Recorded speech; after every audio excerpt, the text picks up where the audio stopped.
The frustration being a new law recently passed in California to do with transgender children in public schools, politics affecting Elon Musk's view on where to base his companies, it seems.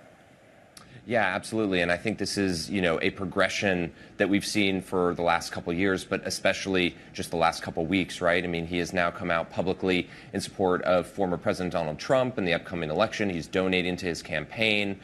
We've seen Elon Musk complain about the laws in California, the liberals in California for years.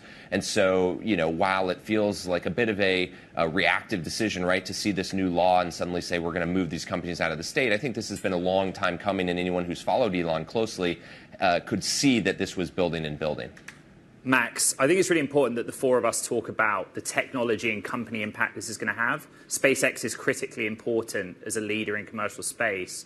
But you've been focused on Elon's politics as well in the Elon in pod. I mean, you will have seen the back and forth between Governor Newsom, who shared an image of a Trump Truth Social post, the timing of which we can debate. It must have the photo taken during Trump's former period in the White House. But the point being that Musk here has changed his politics and it has impact to his companies, has impact at a macro level.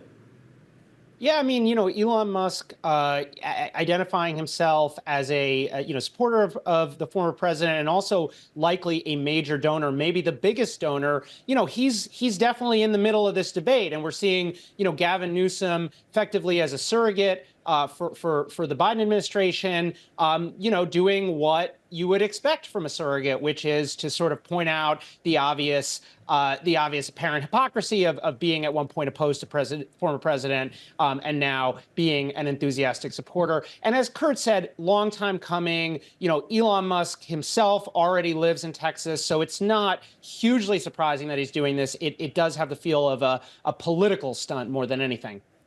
Not hugely surprising, but important for California and its technology industry, right? Bear with me, but on SpaceX, they have around 13,000 employees. Many of them are in Hawthorne. Falcon 9 is built in Hawthorne. They stick it on truck and trailer and ship it to Florida. And then there's X. I think that company was creeping out of the building on Market Street anyway. Yeah. But we're talking about the footprint of two companies leaving the state. Yeah, I mean, I don't think there's any way to sugarcoat this in terms of what it looks like for California, right? It certainly looks bad. It looks like you're taking the best, the brightest, the smartest technologists in the industry and moving them somewhere else. And so there is definitely an optical issue here. Now, the logistics of this are very important because while Elon has also moved Tesla to Texas several years ago, there's still a huge office here in Palo Alto, as you know, for Tesla. And so the question is, are these employees actually going to be leaving California? Are the jobs literally leaving California? Or is this more of a logistics thing of rebranding the company there?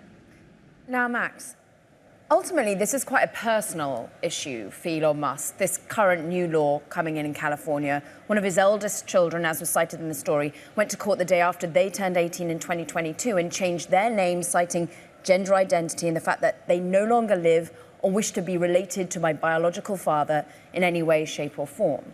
This is personal, but it also makes the consumer feel personally about some of the moves that Elon Musk is taking. And ultimately, from your Elon Inc. podcasting viewpoint, how much is going to impact the businesses that Elon's getting ever more political here?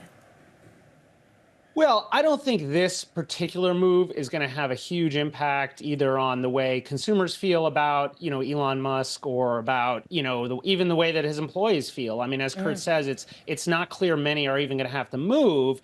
It is the latest sign in a series of signs of Elon Musk becoming this very polarizing figure. And that is a challenge especially for Tesla, right? Which has this enormous base of customers, many of whom live in suburbs, many of whom are not hardcore Donald Trump supporters. So but he's sort of made his bet on this over the last few years. So in a way, I don't think it's going to have a huge impact. It's more just a symptom of this ongoing, the ongoing politics of being Elon Musk.